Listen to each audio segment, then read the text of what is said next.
Wanda Maximoff has no chill. Here's my spoiler light review of Doctor Strange in the Multiverse of Madness.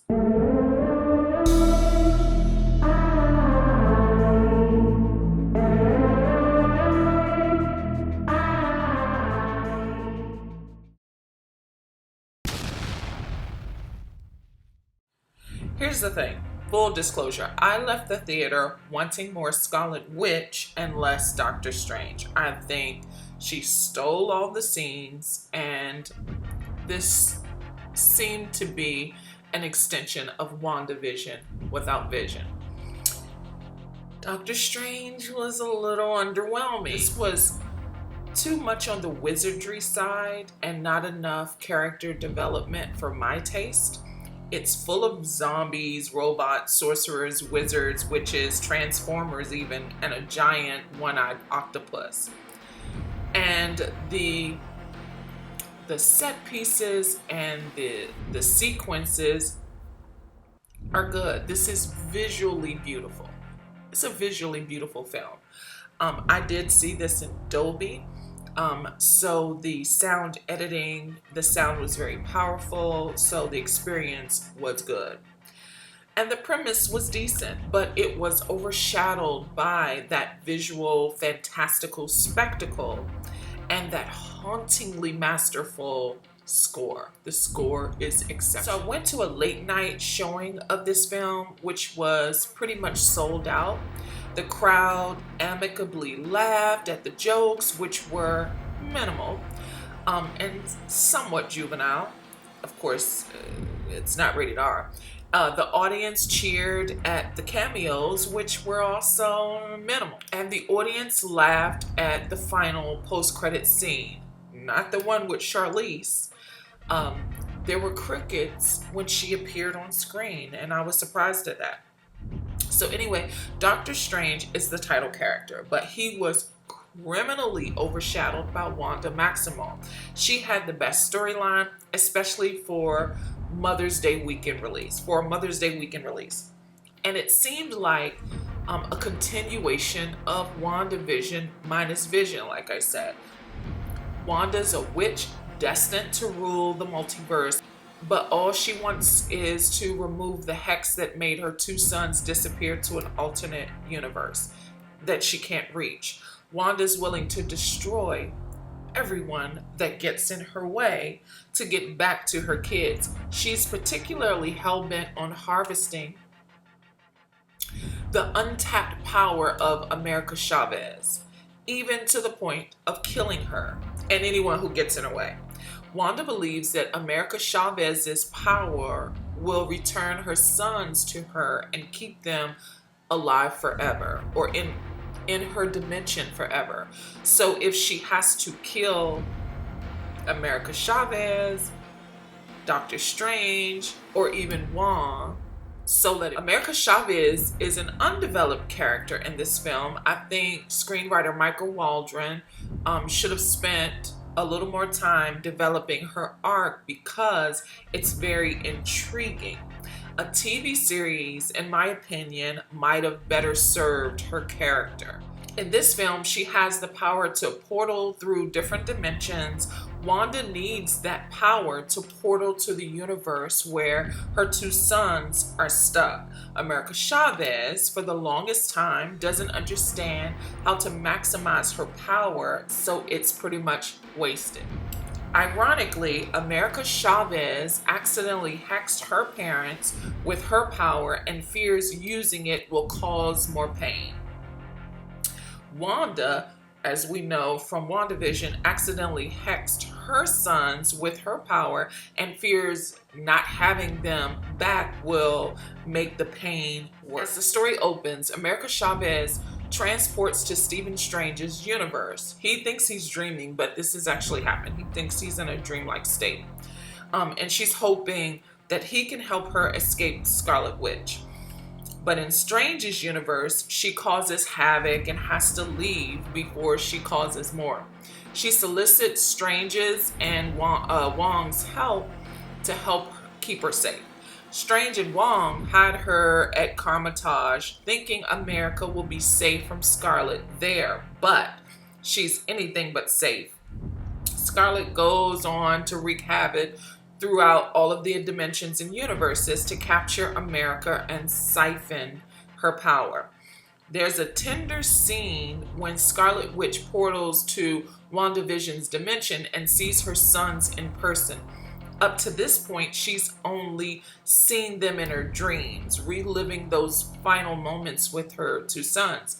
And she keeps reliving the day the hex made them disappear. With America's portal power, she can be with them forever. She can be with her sons forever. So even if she accidentally hexes them again, she can get them back if she gets America Chavez's power. However, Scarlet gets a gut punch when her sons are so afraid of her in her witch form. So Scarlet has a choice to make. Force her kids to stay with her despite them being fearful, which is very selfish, or leave them in that portal or in that dimension with Wanda Maximoff where they are safe. Doctor Strange is absolutely no match for Scarlet Witch in this film. Again, she steals every scene. She gets the best of every version, for the most part, of every version of Stephen Strange. She gets the best of every version of him across every dimension. That's why I feel like this was more her movie than it was Doctor Strange. And I was okay with that. I think Elizabeth Olsen did a fantastic job in this film. And I think she's pretty much the only one who did. Wong is criminally wasted in this film. He does have some funny lines, and he's in some cool sequences, but he's otherwise underutilized. Rachel McAdams plays Dr. Christine Palmer, who Stephen Strange loves, but she marries someone else.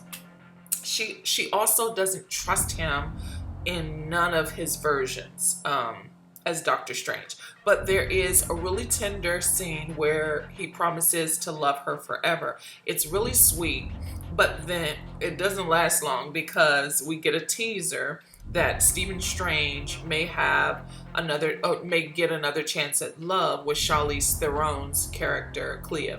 Chiwetel Ejiofor plays Baron Mordo, one of the Illuminati, an antagonist to Doctor Strange who keeps him restrained instead of allowing him to defeat Scarlet Witch. The entire Illuminati segment lasts maybe 10 minutes, if that.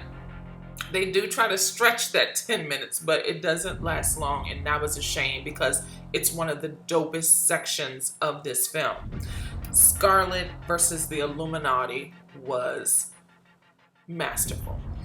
There are horror elements, jump scares, fight sequences that will have your jaw on the floor. My disappointment was that the Illuminati, that should have been tapped more. They should have spent a little more time with that. Doctor Strange is just, he's just a wizard. Like it's like Harry Potter or Fantastic Beasts. I don't know.